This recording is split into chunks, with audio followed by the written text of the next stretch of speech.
Assalamualaikum warahmatullahi taala wabarakatuh. Halo para nurse muda. Oke, kita ketemu lagi di video selanjutnya. Oke, di channel kita ya. Kita akan ngebahas lagi soal selanjutnya, 10 soal lagi aja ya, 10 sedikit demi sedikit, lama-lama menjadi bukit ya. Kalau ada istilah lain mah bahasa Sundanya cikaracak ninggang batu ya, laun-laun jadi legok. Jangan diterusin lah kalau nggak paham. Oke, tapi sebelum kita bahas, jangan lupa guys untuk like dulu guys, komen, share, dan subscribe tentunya guys ya. Oke, kalau nggak paham tolong silahkan komentar di kolom komen ya. Lanjut aja guys ya, untuk pembahasan soal selanjutnya. Lanjut guys, sebentar guys biar gampang ini, lebih paham untuk kita pakai mark dulu ya, drawing. Oke, sip, aman. Lanjut guys, kita lihat lead innya apa guys. Ini masih KMB ya, pokoknya mas sedikit-sedikit KMB sudah paham. Lanjut anak, selanjutnya buat anak, salah, bukan buat anak, keperawatan anak, terus keperawanan maternitas, salah, keperawatan maternitas, dan selanjutnya sampai ke manajemen komunitas KKG ya, keluarga komunitas Gerontik. Oke, kita lihat apa lead innya nih soal selanjutnya. Apakah informasi yang tepat disampaikan pada kasus tersebut? Pencase berarti guys ya. Pencase kita cari apa penyakitnya dulu, diagnosanya apa dulu. Kan di dalam vignette itu selalu terdiri dari, biar ingat, biar paham, ada pasiennya perempuan gitu kan, identitas pasiennya 27 tahun, kemudian setting ruangannya di mana, ruang paru. Nah, dari setting ini kita bisa tahu bahwa ini soalnya soal KMB. Nah, terus diagnosisnya apa? TB paru, berarti sudah positif pasiennya, dibilang TB paru. Dan pasiennya diperbolehkan pulang, berarti discharge planning. Oke, kita persiapkan, makanya dia Pencase. Nah, hasil pengkajian, nah selanjutnya kita lihat data intinya apa. Hasil pengkajian kondisinya sudah membaik, sudah oke, sudah mau balik katanya. Nah, ini kata kuncinya mungkin ya, di vignette-nya, takut menularkan kepada orang lain, terutama dia di rumahnya punya anak 2 tahun dan ibu mertua tinggalnya serumah. Perawat akan ngasih Pencase tentang cara penularan TB paru. Informasi yang tepat, TB paru ditularkan melalui droplet, percikan ludah gitu ya. Ini mah materi banget, teori banget, dikisi-kisi ukom, baik D3 perawat maupun nurse ada nih ya. Nah, jadi TB paru itu ditularkan melalui sekret atau droplet. Kadang-kadang guys, pertanyaan tentang TB paru ini itu ada di bab tentang di video sistem pernafasan, itu ada saya bahas TB paru ya. Kadang-kadang pencegahan penularannya TB itu ya, pada saat di ruangan perawat, pada saat perawat melakukan perawatan. Ada juga kadang soalnya kayak gitu. Contoh, perawat akan memandikan pasien, apa yang harus dipakai perawat untuk mencegah penularan? Oke, masker apa yang dipakai?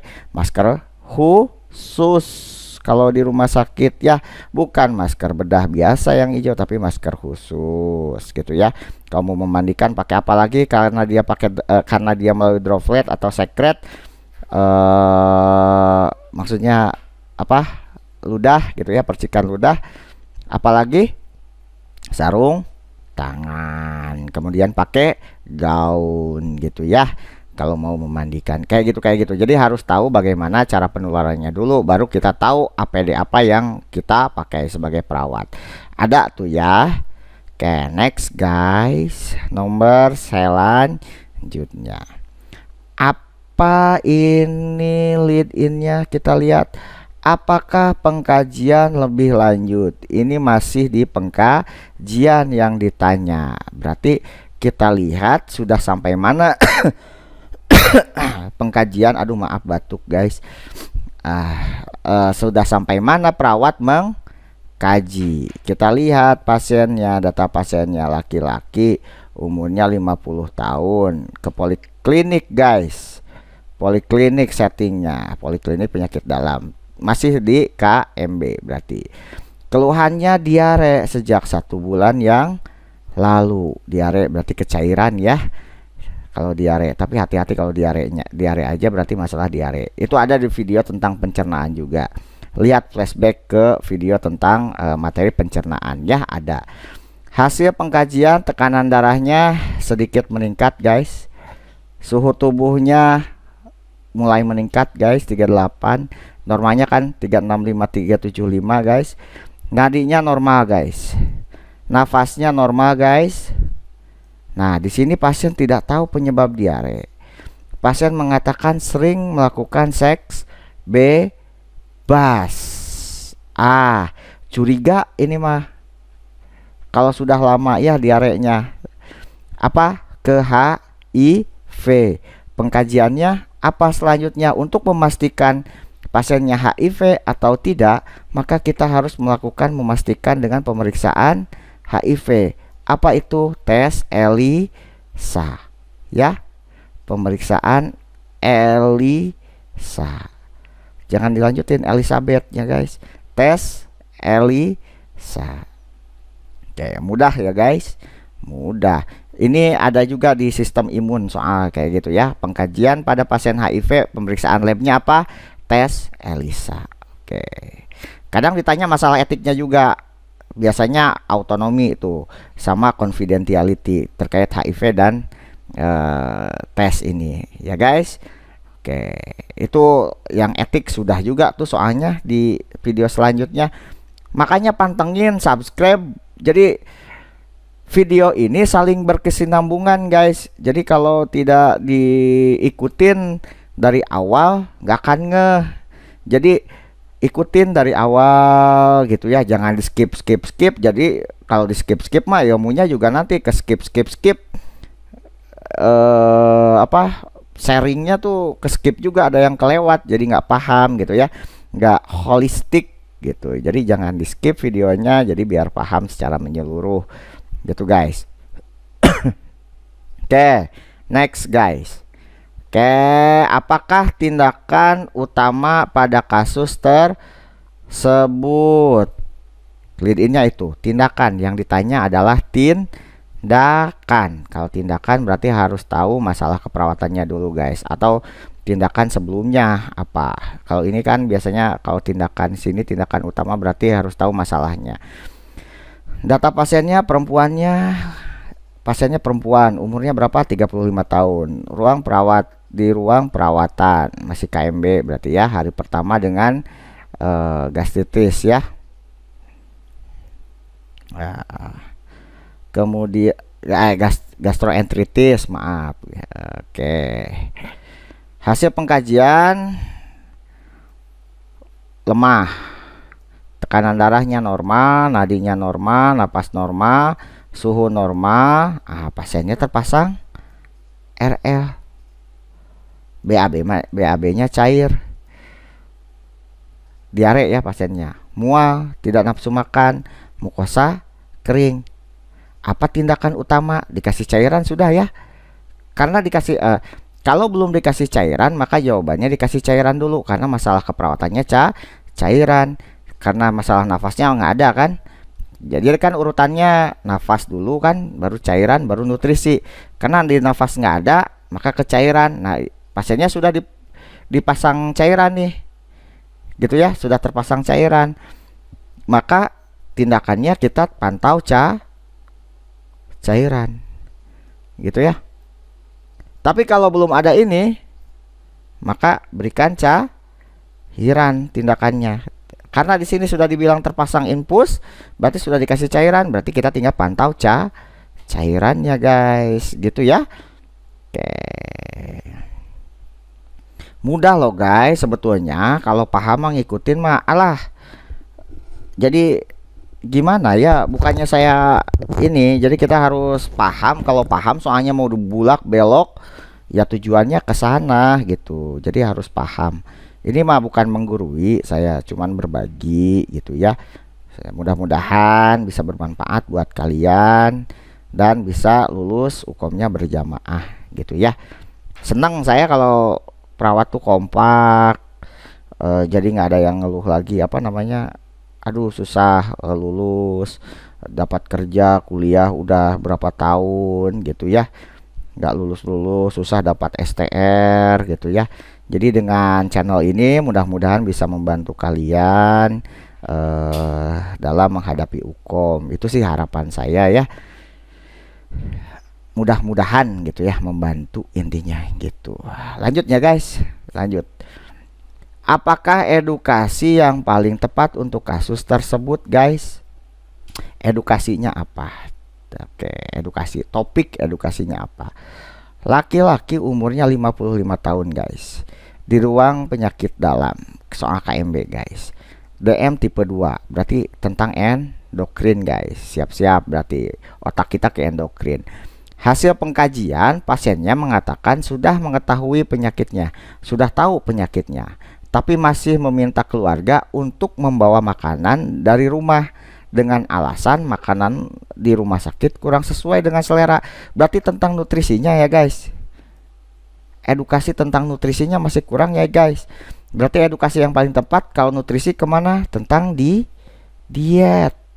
Jangan cari yang lain-lain. Ingat prinsip utama yang video saya bilang, jangan terlalu berandai-andai gitu ya. Yang ada di soal aja kalian perhatiin, masalahnya tentang apa, ya itulah ngarahnya ke sana. Jangan terlalu tinggi hayalan kalian gitu ya. Walah jangan-jangan, aduh biasanya kayak gini. Nah, edukasinya biasanya di rumah sakit tentang ini gitu ya, tentang aktivitas fisik kayak gitu ya, tentang obat. Ya kita lihat dulu datanya apa masalah di soalnya gitu guys ya. Oke, soal selanjutnya. Apakah tindakan keperawatan pada masalah kasus tersebut gitu ya. Datanya pasiennya perempuan, umurnya 28 tahun, di ruang penyakit dalam KMB, DHF. Ini hematologi berarti ya, DHF. Hasil pengkajian, pasiennya mengeluh lemah. Pasiennya lemah guys, mual, ke nutrisi ya, tapi nggak ada berat badan kan. Oke, demam, sakit kepala. Kalau DHF mah kalau nggak hipovolemi, apa namanya, suhunya gitu ya, apa ketidakseimbangan, ketidakseimbangan apa namanya, tentang hiperterminya ya, biasanya DHF. Nah kita lihat, mukosa bibir kering, kulit kemerahan, tekanan darah normal, napas normal, nadi normal. Oke, jadi apa? Manajemen hipertermi jawabannya. Pak, kenapa tidak pemantauan cairan Pak? Jawabannya ini salah, pemantauan cairan. Kecuali kalau ada data di atasnya adalah apa namanya? Apa datanya? Turgor. Kalau turgor baru pemantauan cairan. Kalau ini hiperterminya dulu. Di sini kan pengecoh hanya mukosa bibir kering, gitu ya. Turgornya nggak ada. Tambah lagi tekanan darahnya masih normal, kecuali tekanan darahnya sudah turun, nadinya meningkat. Kalau tekanan darah turun, nadi meningkat, baru cairan guys. Bukan pemantauan lagi berarti, kasih cairan gitu ya. Begitu guys. Berarti jawabannya adalah manajemen hipertermi. Nah, gitu kalau DHF. Lanjut guys. Apakah tindakan yang tepat pada kasus tersebut? Tindakan lagi guys. Laki-laki guys, 58 tahun nih. Di ruang penyakit dalam, soal KMB masih ya, iya di sini juga latihan soal KMB dengan DM tipe 2 guys. DM tipe 2 berarti endokrin. Hasil pengkajian ini, ingat yang ditanya tindakan. Mengeluh lemas, pusing, gemetar, keringat dingin. Hipo biasanya, hipoglikemi. Pasien makan pada pukul 7. Tidak menghabiskan makanannya. Tindakan, kalau pasiennya masih mengeluh berarti masih sadar. Kalau masih sadar berarti kasih minum gula gitu ya. Kasih minum gula. Tapi kan di sini belum dicek kadar gula darahnya. Kalau belum dicek kadar gula darah, periksa kadar gula darahnya dulu. Gitu ya. Ini jawabannya guys. Betul. Jangan kasih berikan glukosa intravena. Ini tuh kalau pasiennya tidak sadar gitu ya. Tergantung kadar gula darahnya berapa. Kalau pasiennya tidak sadar kadar gula darahnya itu di atas di bawah 30, dikasih 3 plakon. Kalau 30 sampai 60 2 plakon. Kalau 60 ke atas 1 plakon gitu. Gitu loh guys. Nah, karena ini belum ada hasil kadar gula darahnya, jadi cek dulu kadar gula darah, periksa kadar glukosanya dulu, gitu. Mudah ya. Atuh kalau paham mah nggak ada yang susah guys, semuanya juga sama ya kayak memahami hati seseorang. Kalau sudah paham ya si bapak mah kadinya wae. Atuh saeutik ngabojeg mah boleh ya. Masalah keperawatan, lanjutnya guys, masalah keperawatan utama. Keperawatan utama, aduh hobi banget ini mah, pasti harus benar semua kalau masalah keperawatan, tindakan utama. Kalau sudah paham konsepnya, yakin bisa, yakin lulus. Sekali one shot ujian, langsung lulus. Apalagi exam atuh guys. Wajib lulus langsung, atau jangan ngulang lagi guys gitu. Tapi harus rame-rame atau satu angkatan gitu ya, lulus UKM teh gitu ya. Makanya share lah ya. Seorang laki-laki 58 tahun ke poliklinik bedah urologi. Oke, KMB urin, sistem urin berarti BAK sedikit tidak tuntas. Biasanya laki-laki kan. Nah, biasanya ini tentang prostat ya, BPH. Hasil pengkajian tampak cemas, pasien mengeluh kandung kemih terasa penuh. Hati-hati, kandung kemih terasa penuh, ada distensi kandung kemih. Oke, tekanan darah agak sedikit meningkat, napasnya normal, nadi normal, suhu normal. Masa keperawatannya retensi urin ya, jelas karena data mayornya banyak ke retensi urin. Hiperpolemia mah datanya apa? Ada derajat piting, udem, ansietas, cemas. Ansietas pasti menyebutkan dia cemasnya kenapa, gitu ya. Resiko infeksinya nggak ada. Hipertermi suhunya adem ayem 37,5 normal ya. Gampang banget ini ya. Wajib tahu ini mah kalian. Lanjut 38. Oke, seorang pengkajian yang perlu ditambahkan pada kasus tersebut. Pengkajian guys. Perempuan umurnya 60 tahun, penyakit dalam, KMB, DM tipe 2 endokrin. Pasien mengeluh sering lapar, sering buang air kecil. Trias DM-nya. Kalau ngomongin DM di pengkajian harus lengkap trias DM, polidipsi, poliuri, polipagi. Gitu ya. Di sini baru poliuri sama polipagi. Sering lapar, sering buang air kecil. GDS-nya 100, mengeluh sering lapar, buang air kecil. Minumnya nggak ada ya. Sering hausnya belum muncul kan? Oke, GDS-nya ada luka pada kaki kanan dan kesemutan. Pengkajian perlu harus lengkap kan? Polidipsi, poliuri, polipagi. Belum ada kan?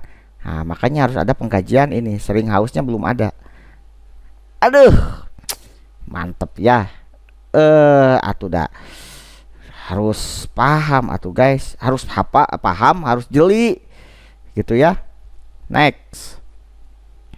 Apakah evaluasi tindakan yang tepat pada kasus tersebut? Kalau ngomongin evaluasi, tetap guys harus tahu masalah keperawatannya apa, tindakan yang sudah dilakukannya apa.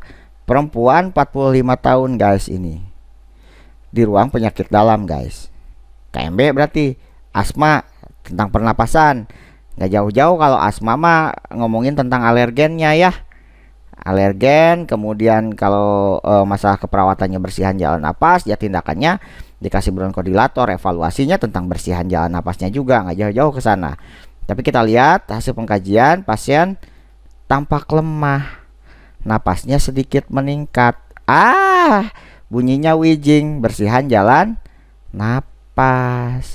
Tindakannya apa? Perawat sudah memberikan inhalasi bronkodilator ya, mengencerkan lendir dan dahak. Evaluasinya berarti bersihan jalan napasnya. Apa yang berhubungan dengan itu? Pengeluaran dahaknya. Gitu ya. Karena bersihan jalan napas itu kita angkat dia bersihan jalan napas kalau ada ketidakmampuan mengeluarkan dahak. Yang dievaluasinya berarti kemampuan mengeluarkan dahak. Begitu guys ya. Pak, kenapa tidak suara paru? Intinya yang kita evaluasi adalah kemampuan dari ini untuk mengeluarkan dahaknya. Gitu ya. Super sekali ya guys. Atuh. Lanjut guys. Kemana pertanyaannya? Ini yang ditanya pasti masalah keperawatan atau pengkajian nih, pengkajian biasanya. Apa yang dikaji? Ya kayak gitu. Nggak ada ininya pertanyaannya. Laki-laki 55 tahun ke poliklinik bedah urologi, keluhannya BAK-nya sedikit tidak tuntas. Terasa nyeri saat BAK, tekanan darah meningkat, napas normal, nadi normal. Pengkajian selanjutnya apa? Gitu ya. Ada distensi kandung ke kemih biasanya dikajinya. Gitu ya. Begitu guys. Itu ya guys. Jadi ya tadi sesuai dengan ini kita 10 soal dulu guys. 10 sedikit-sedikit lama-lama menjadi bukit guys, gitu ya. Dan kalau mau lebih lengkapnya, mau ikut program kita, ini saya mau iklan loh guys, jangan di skip ya. Jangan nakal, jangan di skip. Kayak lah, tunggu dulu. Mau iklan dikit, informasi sebentar. Kalau mau ikut gabung di program kita bimbel khusus gitu ya, intensif gitu ya, kita nggak mahal-mahal sih guys. Yang penting mah semuanya apa namanya bisa lulus gitu ya. Ya kalau ada yang keberatan atau apa namanya yang merasa yang kurang beruntung atau apa, boleh japri ke kita gratiskan gitu ya, boleh di ini kita. Nah tapi kalau ada yang beruntung, ada sedikit lebih rezekinya, untuk kontribusinya kita nggak mahal-mahal guys, karena saya mengelola gitu ya. Dan saya mah bukan buat saya sih upahnya, sebetulnya buat upah yang tim saya di bawah, maksudnya yang editing, yang apa, buat ngupah itu cukup 100.000 aja guys.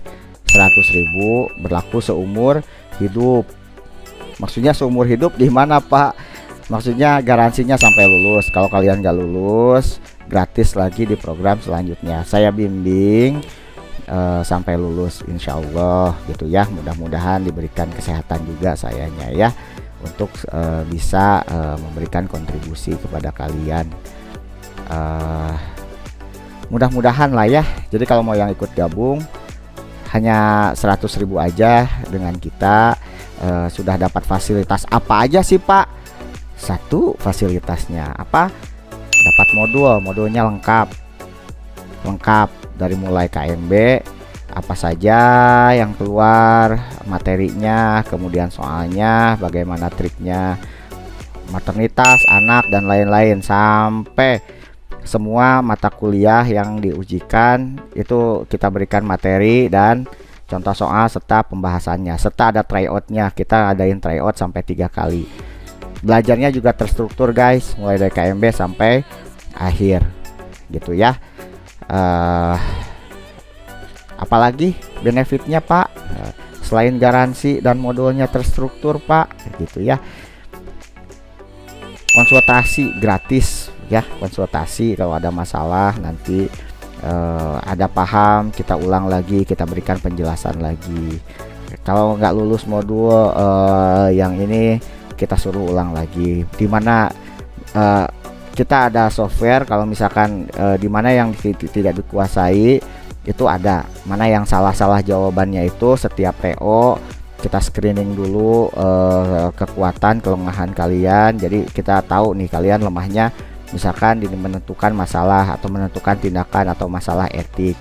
Jadi kita screening benar-benar gitu ya. Jadi tahu di mana kelemahan kalian biar lebih mempersiapkan kalian. Itu ya. Pokoknya mas saya upayakan kalian sampai benar-benar paham, benar-benar kompeten, tidak hanya menghafal soal, bukan hanya soal yang kita sajikan, tapi materi juga yang komprehensif dan upayakan selengkap mungkin lah ya, kita usahakan. Berapa minggu sekali Pak, berapa pertemuan sampai selesai modul? Rata-rata sampai 16 kali pertemuan gitu ya. Rata-rata selama ini membimbing 16 kali pertemuan. Pak gimana sih yang udah lolos, yang sudah bimbel sama Bapak berapa persen?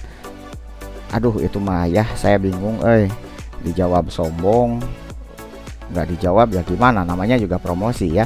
Rata-rata alhamdulillah hampir 98 persenan, 99, yang terakhir kemarin 99, berapa persen alhamdulillah lulus semua.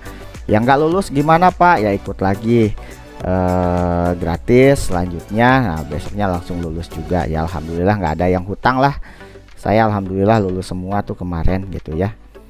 Pak kalau saya nggak mau ikut bimbel lagi, kalau nggak lulus gimana Pak? Saya kembalikan uangnya gitu ya. Saya kembalikan lagi uangnya ke kalian. Itu guys dari saya. Sekali lagi di share, komen, subscribe juga ya guys. Bagikan ke teman-teman lain juga. Kalau mau ikut bergabung nanti silahkan di kolom komen. Pak gimana cara daftarnya? Nanti saya berikan link form pendaftarannya di kolom komen. Atau boleh gabung kalian di Facebook kami di Ruang Ukom gitu ya. Ada tuh di sana cara pendaftarannya. Boleh di inbox, boleh di japri di sana ya. Oke, sekian dari saya. Terima kasih atas atensinya. Salam sukses Ukom berjamaah. Lulus Ukom berjamaah, asiknya rame-rame gitu loh. Oke, thank you. See you in next video. Wassalamualaikum warahmatullahi taala wabarakatuh.